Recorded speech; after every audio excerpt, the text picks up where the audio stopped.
I read a lot. I enjoy reading. I like to learn when I read, and I came across a book, I think, earlier this year, maybe late last year, called Like Literally Dude.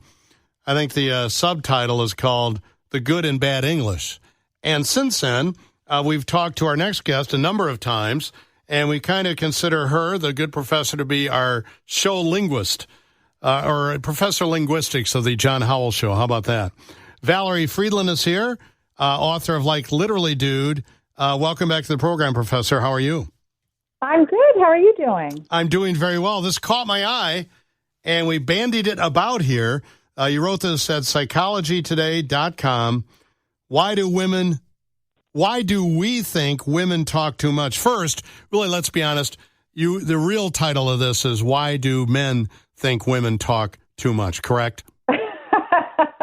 Well, I think some people might think that, but I actually think this is a very widespread stereotype, and I'm not going to put it on just the men. There was an entire Honeymooners episode from way back when, Jackie Gleason, I think it was called The Blabbermouth, where the entire episode is about that. Now, as you pointed out, literature and pop culture tell us to expect men to be kind of strong silent types. Boys settle things with their fists rather than their tongues, but girls use language as a weapon to take down other girls. They're speech samurais, as you wrote. But where did this ideology about the speaking styles of men and women, girls and boys, where does it come from? Because clearly in your mind it's not accurate and apparently goes all the way back to Aristotle. Well, yes, it's a really long-standing bias we have about women's voices, particularly in public spheres. So we have these expectations in the home that women will talk, but even going back to Greek philosophy, we find many, many references to facts about women's role being in the home and that they were supposed to be domestic. And in fact, there's a famous statue that was existent in, I think, the 350 BCE range that had Aphrodite stepping on a tortoise. And I don't know exactly how he got that from this statue, but the Greek essayist Plutarch said that was representative of women's role being under the foot of their husbands and quiet and only talking to their husbands. And so this idea that women's voices were not welcome outside of the home is very, very long-standing. We're going back thousands of years. And then as we move through time, we see all sorts of sayings about women talking too much. So we have, for example, a Japanese saying that where there are women and geese, there's noise. Gotta love that one. And then there's a German saying that says, one man, one word, one woman, one dictionary. So we can see it's not just in English that we have this attitude that women talk too much. But if we look at the literature and the research, we just don't find it supported in our daily lives.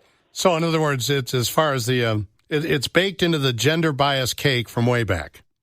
From way back, yes. Although we do continue it, so I'm not letting us completely off the hook. But the idea that women were not supposed to talk is really what gave us this underlying idea that any talk too much from a woman is going to be perceived as talkative.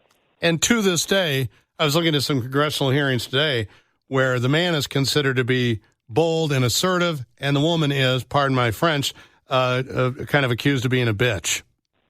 Exactly. And in fact, if you look at the studies on women in professional domains, including the courtroom, and in fact, there were some Supreme Court studies of the justices and how they distributed with talk time by gender, what we find is even though, in fact, in those kinds of settings, most research suggests that women talk less than men, when women talk, they're perceived as talking much more and being pushy or aggressive or often the bitchy woman, that sort of trope of the bitchy woman.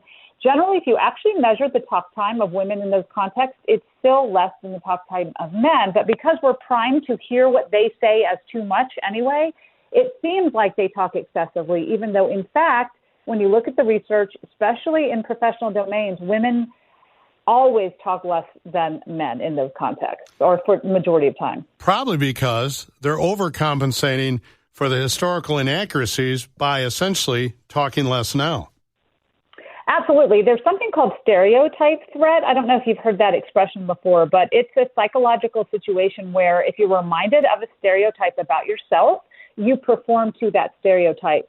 So, for example, if you give a test, and it's a math test to both girls and boys, and then you say nothing, girls will perform pretty well and fairly equivalent to boys. But if you give them the same test and prior to taking the test, remind girls somehow by saying something like, well, we know girls are not supposed to be as good in math, but we are sure you're going to do well. If you remind them of that stereotype, they actually perform less well.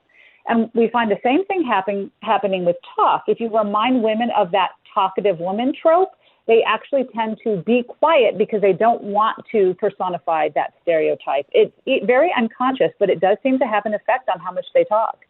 That's why I remind my golf buddy when he's stepping up the tee, I say, I've seen you hit this water before off on the left. Be careful.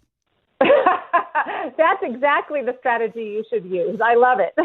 So I joke about this, but in fact, I'll give you a perfect example. This is a little off the topic we're discussing as far as linguistics, but during this last commercial break, while you were talking to Rachel, I asked Brett Gogol, my news anchor, I said, would you mind go running down there? And he was on his way to get fresh coffee.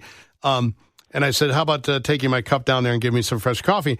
I would never ask Rachel that because, as she says, that's a double standard, and that shows my soft misogyny because I don't want to ask her to do that, but it's kind of reverse, but I don't have any problem asking Brett to do it. Well, that's probably because Rachel would throw the coffee in your face, and you know that underlyingly. So you're really performing as a stereotype threat there. Well, she won't do it. She just won't. She'll just say no. Oh, I would throw it in your face before I said no. Well, let me just point out, if you were to do that, that's assault, and that's and I'm an elder, so that is assault against an elder, which in fact that's a hate crime. I would never do that, John. I would grab you coffee anytime. Even mentioning that to me could be considered a microaggression. Valerie brought it up first. I was just going along with the joke. True. I was hypothetical there. I never said that in fact she would. I just said hypothetically if you asked her that. Now, what's interesting is if we look back about criminal persecution, if you want to go down that road of punishment, when you go back to the Middle Ages after the Black Death, which of course killed about a third of Europe's population, that is actually a time when women's voices started to get heard in the public sphere. And in fact, the Black Death was very good for poor classes and for women because it killed so many people. There were a lot of opportunities. Now, obviously, it was a horrible thing to have happened, but for those that survived, it was actually pretty good because it helped with giving them more resources from limited resources when it was overpopulated, and also giving them more employment. Right. But the downside of that is women started to feel like they were empowered, and they started to talk smack, I guess you could say, about the taxation codes that were involved in the local governance, and they started to get in trouble because they basically talked amongst themselves at spinning circles and at the market and caused problems for the local governors. And they started something called Sins of the Tongue, where the the magisterial staff would actually charge these women with the crime of scolding, saying that they spread defamation, and they would put them in something called a scold's bridle, which was actually like a Hannibal Lecter mask that held down their tongues. And 90%, I know, 90% of the people that were persecuted for this crime were women, which suggests that when women do talk back, they get in trouble. Well, two historical things. Number one, suffragettes, obviously. They're talking about taxation without representation, giving women the vote.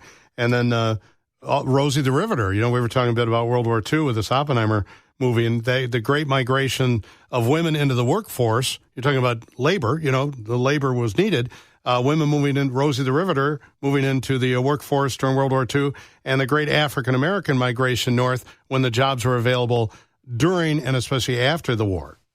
Absolutely. And both of those things had huge impacts on language. So if you look at the migration, for example, of the Great Migration of African Americans northward, what they brought with them were Southern language traits, which is why when we think of African American vernacular English or African American English, a lot of times we associate some Southernisms like y'all with that speech variety, even for African Americans that use AAE outside of the South because of the Great Migration. So what we find is these social triggers, these usually either catastrophic events like the Black Plague or migratory events like the Great Migration, come with significant changes in the way we talk. Yeah.